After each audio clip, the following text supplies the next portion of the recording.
Samsung comes out with a lot of new phones, and they do it very quickly. This new Galaxy Note 20 Ultra 5G is their most expensive, top-of-the-line flagship yet for 2020. It's one of those phones where we all pay extra for the 5G, but only 5 people get to actually use it. Inside the box we get a protective rubber case, kinda cool. This is the Mystic Black version, and it comes with the normal USB-C headphone cord and a 25-watt wall charger. The thing that stands out to me the most though is this camera bump. The cameras kind of own this phone. It's like a full-fledged domino glued to the back, and it's just about as thick as a Lego. Rather incredible. Anyway, I hear Samsung is using new glass this time around, Gorilla Glass Victus, so it should be interesting. Let's get started.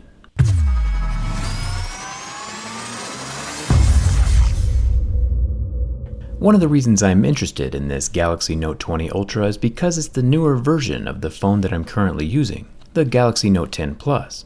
And with their nearly identical footprint and specs, it's time to decide if it's worth the upgrade for me or not. For reference, currently my older Note 10 Plus can be found on eBay in the $700 range, and the new Note 20 Ultra is a wallet-breaking $1,300. So if you ever want to save oodles of cash, buying last year's model is always an option. Let's talk about the glass. So Corning just came out with a new glass, and they've switched from using numbers to calling this glass Victus, meaning to live.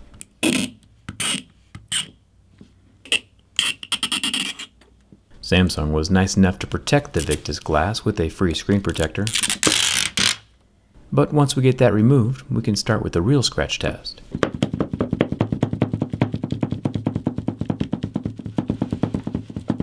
My Mo's mineral picks can differentiate between different materials. You know, if the screen were plastic, it would start scratching in the 2 or 3 range. If it were glass, it would start scratching in the 5 or 6 range. And if the screen was made from sapphire, which we haven't seen in a while now, the screen would start scratching at a level 8 or 9. Corning Gorilla Glass Victus is still glass, and it scratches at a level 6, with deeper grooves at a level 7. You might be thinking, but Jerry, what in the world does Corning mean when they say Victus is 4 times more scratch resistant than regular glass? And that's a great question.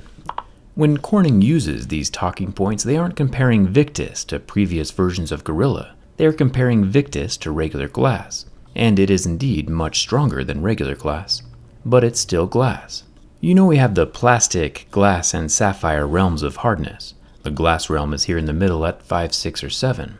All of the incremental improvements that Gorilla Glass has made have been inside this glass realm, which my Mohs hardness picks are too generalized to differentiate between.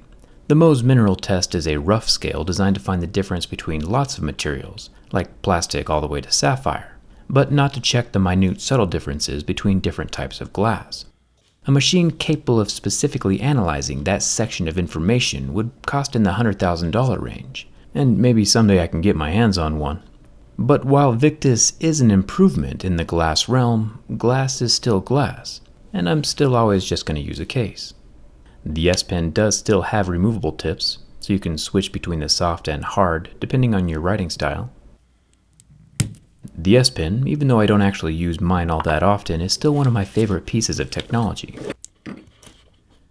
Pulling out the back half of the pen, we can see the brains of the operation, along with the capacitor at the end that can charge up in a matter of seconds and provide enough power for the pen to last 30 minutes outside of the phone. Capacitors are way cooler than batteries. Above the capacitor is just the clicky bit of the pen. But the writing tip of the S Pen is where things start to get fun. There are a lot of copper windings around the tip. This generates a magnetic field so that the phone knows where the tip of the pen is at, even without it actually touching the capacitive display. There is a pressure sensor inside the tip, of course, for when it is touching, but apparently it needs to be in like one piece or something to keep functioning, but you get the point.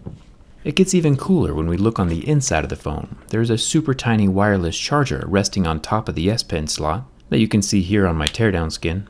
And that tiny wireless pad is what charges up the S Pen through the coils in the tip, while it's inside the phone.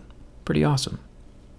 The Note 20 Ultra does have a circular 10-megapixel front-facing camera, with about the same placement from last year's model, as well as the almost non-existent earpiece grill, just a tiny slit up here at the top.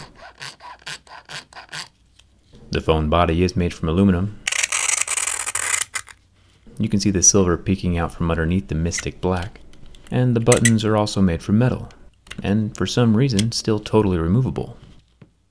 The top of the phone has some protective clear plastic, along with the micro SD expansion and SIM card tray, and no headphone jack. The left side of the phone is still bare. No dedicated Bixby button again. Glad that change is lasting.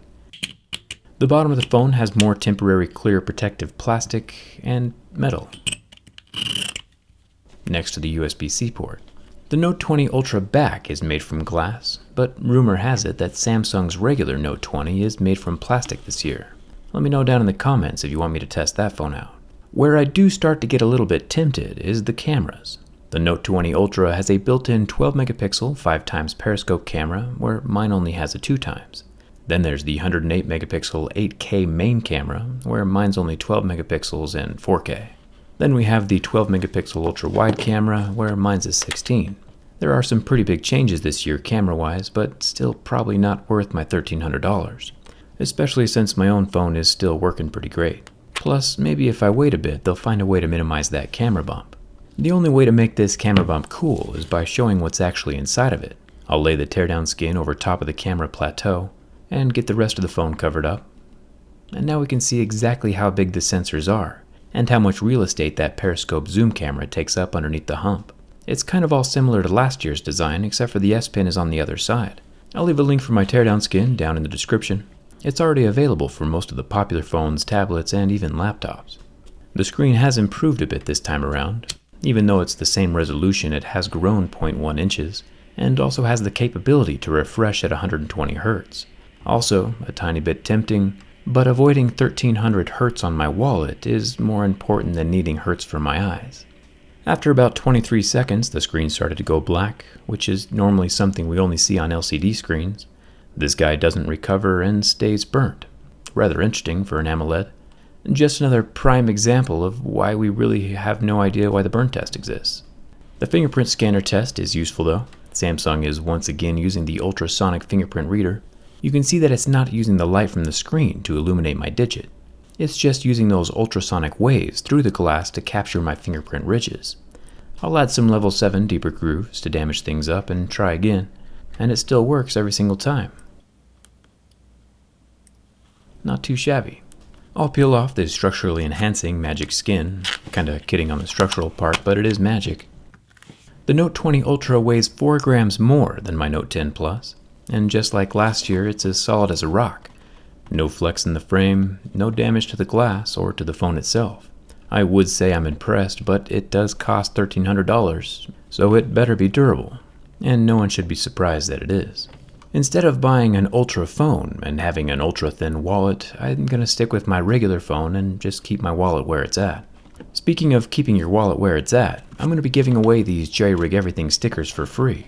All you have to do to get one is send me a regular old snail mail letter to the address you see on screen, and I'll send you one of these large stickers back to you for free. Just make sure your return address is readable so I know where to send it. And feel free to send me a sticker of your own if you'd like. I'll add it to the sticker wall in my garage. With Trump and Ajoy working their hardest to stop the mail, it might take a bit longer for you to get your sticker, but we can help stick it to them by being pen pals. The address is up on the screen, and I'll even be sending these internationally for free. So feel free to write me a letter, no matter where you're from.